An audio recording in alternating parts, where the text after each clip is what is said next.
So thank you for having me. It's a pleasure to be here and to have some exciting news for you as well. But before we get to that, let me just start by giving you a small introduction into who I am, actually. My name is Steven. I am by daytime, I am a IT manager right now at an EV company. I also specialize in cybersecurity, hence kind of my love-hate relationship with regulations also, and the fact that I understand them and try to translate them to something that everybody can understand. And also, I've been preaching about EVs ever since I started driving one back in early 2015 was the first one. Again, I have a YouTube channel. If you aren't subscribed yet, please do. The link is here in the slide as well, and it's easy to find. Now let's dive into today's topic, and that is autonomous driving in Europe. Where are we compared to what we see in the rest of the world, or mostly the US? Now, there are two different ways that autonomy or semi-autonomous driving is tackled. The US is mostly of the impression that it's better to ask forgiveness than permission. So they allow things on the road, they want to quickly accelerate, and then they hold back a little bit more once things start happening that are not supposed to happen. In Europe, it's the other way around, or basically in the rest of the world that is under the UNECE regulation, it is the other way around where everything needs to be regulated before it is allowed. Now, how does Australia fit in there? Because they do get the Tesla FSD system. Well, for the EU or for Europe in general, they are following the regulations quite strictly, whereas Australia has decided, well, we do follow the regulations, but it's more like a guideline. And this is something that the European Commission decided on, that they will all follow it strictly. And now we are stuck with that way of thinking, of course. Now, of course, there have been quite some systems already in the world. We don't only have the Tesla system, which is now big time in the news, but you also have the BMW systems, you have the Mercedes system, the Volkswagen system, the Volvo Pilot Assist. Renault also has some systems there as well. They are all following under or falling under a maximum of the L3 division, which means that the driver is still responsible at that time. There are some test cases with level 4 systems. Tesla has gotten approval in London and Berlin to do some robotaxi-like testing still internally at the moment. In Belgium, we have some buses that are driving on certain routes that are fully autonomous without any driver. So that's level 4 also that is happening there. So more and more is happening, but most of it, if we talk about the advanced systems, is more towards pilot projects or test projects and not really in the hands of customers. Even in the US, you have Waymo, which is quite famous, of course, but even that cannot be bought privately. You cannot have your own Waymo car. Now, within the UNECE, there is some timeline. So I remember back in 2016 was the first time that the Tesla Autopilot system, back then still with the Mobileye system that they bought into the company. I had to drive to Amsterdam, and I drove on the highway near my house. It was about 200 kilometers, and never had to touch the steering wheel on the highway whatsoever until I reached Amsterdam and had to get off the highway. It was that good already. Of course, it had its limitations. It could not see oncoming traffic from the sides and all that kind of stuff. So it was limited, but still it was a very good lane assist and traffic-aware cruise control system or adaptive cruise control system. But then came the regulations in 2019 R79. I also made a video about that. That was the first one that nerfed the entire system. And we were actually limited by, for example, speeds that could be taken in the corners because of lateral G-forces. The regulators try to create a mathematical equation of reality, which I believe is just not possible. There are just too many variables at play here, but that is what they have been trying to do up until now. So first we have the R79 that limited a lot of the things. Then we had the R157, which is more towards level 3 and where the Mercedes system was falling under in Germany. And then they decided, well, actually, we need kind of like one regulation to rule them all, which was the DCAS regulation, the 171. It stands for Driver Control Assistance System, and it is what is currently conceived as the Tesla FSD system, supervised, level 2, but with capabilities of almost fully autonomous driving. You just have to supervise it for liability purposes. And this is what is being worked on. So we have phase 1, it's already out for quite some time. Phase 2 was approved and last year in March became active in September. Phase 3 got approved by GRVA in January, should be on the WP29 meeting in June. But there are still some follow-up phases that need to happen there. Now we also still have the level 4, so the ADS is going to the WP29 as well in June, and if approved there, it could mean that it's going to take immediate effect, and that could mean that there's actually some robotaxi-like things, autonomous taxis that can happen throughout all the UNECE countries, basically, which are about 69 countries. It's Europe, but also including Australia, South Africa, and other countries as well. Now, to understand the regulations, I'll quickly go over it because there's quite some new developments, and I had some additional slides here, and I want to keep it within time, of course. So the R79 lane changes, lane keeping is in there. R71 autonomous driving, automatic lane keeping or automated lane keeping systems. R171 is still level 2 and is the one that we are currently following the most in that level. Now, where are the systems that we see from other manufacturers? So the Mercedes personal pilot level 3 is 157, so that's level 3, Germany, Spain, UK, and I think maybe Austria as well. I don't know for sure.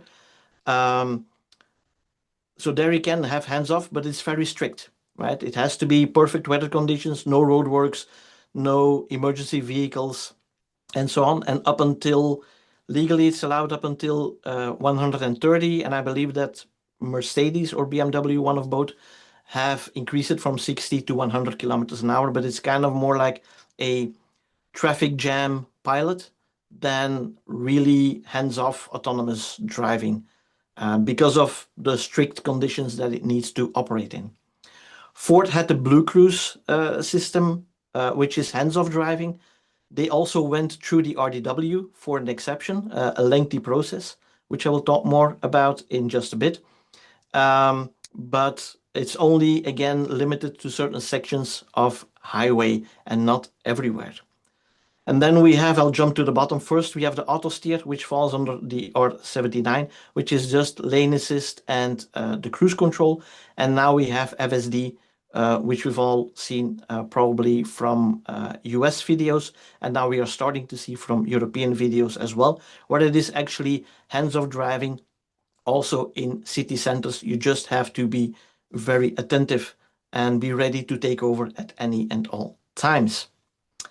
So that is a DCAS phase 3 plus some additional exemptions, which is why I said before I expect DCAS phase 4, phase 5 as well before the DCAS regulation is actually at the same level as what is currently allowed via this exemption procedure. Now, the RDW approved it on April 10th in the Netherlands, and it is only in the Netherlands at the moment, only for Dutch VIN as well.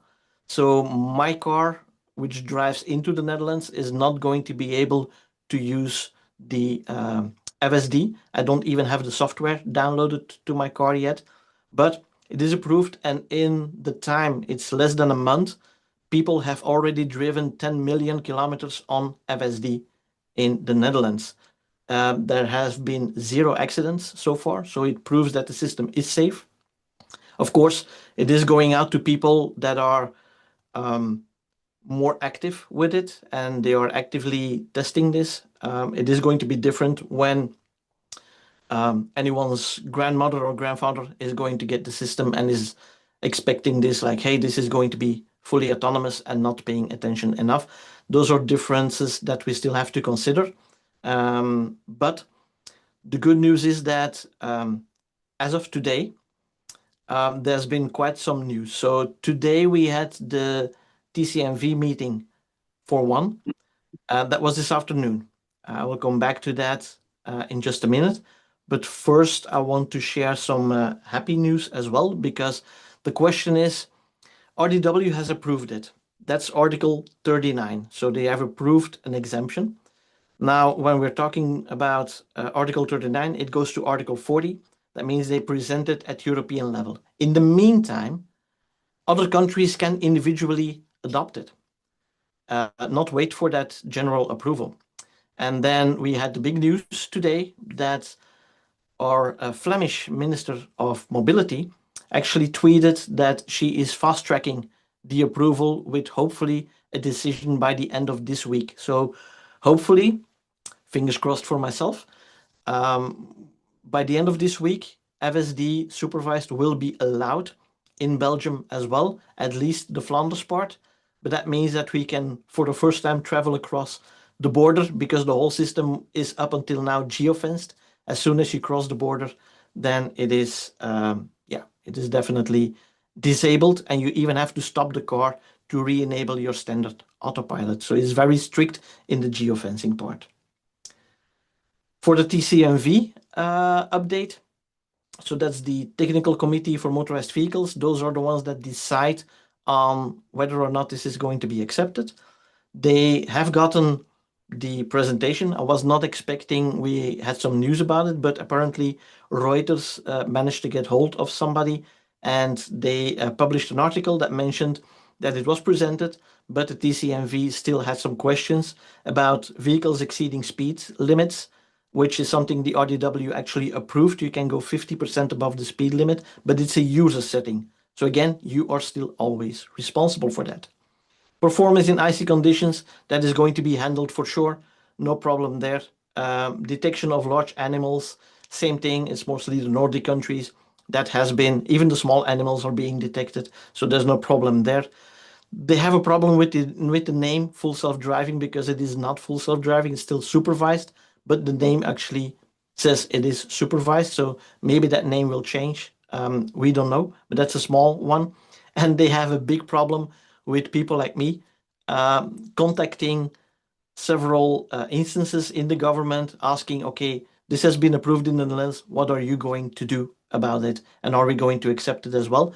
Apparently, they don't like getting those questions. Seems like many Tesla enthusiasts are actually asking these questions right now. What else do we know? And that's a final remark, because I see that my time is up.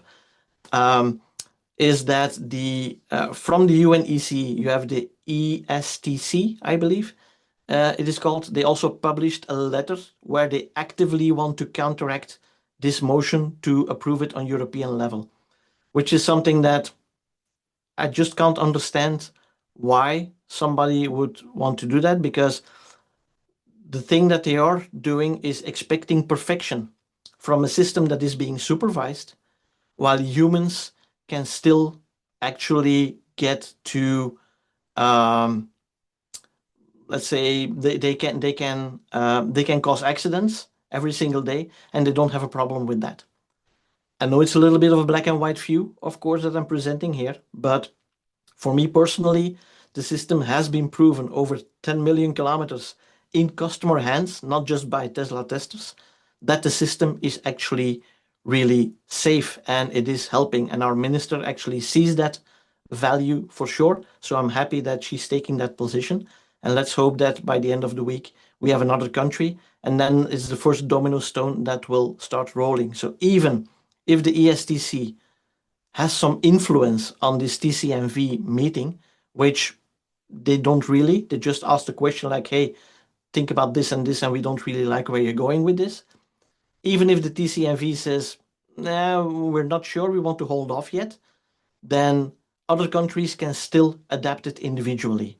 So we don't really need the full TCMV, but it makes it a lot easier this way, of course, because otherwise each country has to go through all the documentation. We're talking about 4,000 pages of documentation, over 10,000 tests that have happened over the past 18 months, and they will have to review that information. So I think it's a bold claim to say by our minister by the end of the week, this is going to have a decision point already.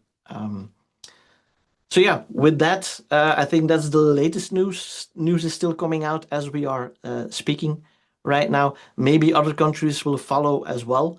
I don't know about Austria, but I saw on X an interview just before I came to this call, where somebody from the government was actually interviewed, and he was also quite positive, as long as it was clear that this is a level 2 system and not fully autonomous driving.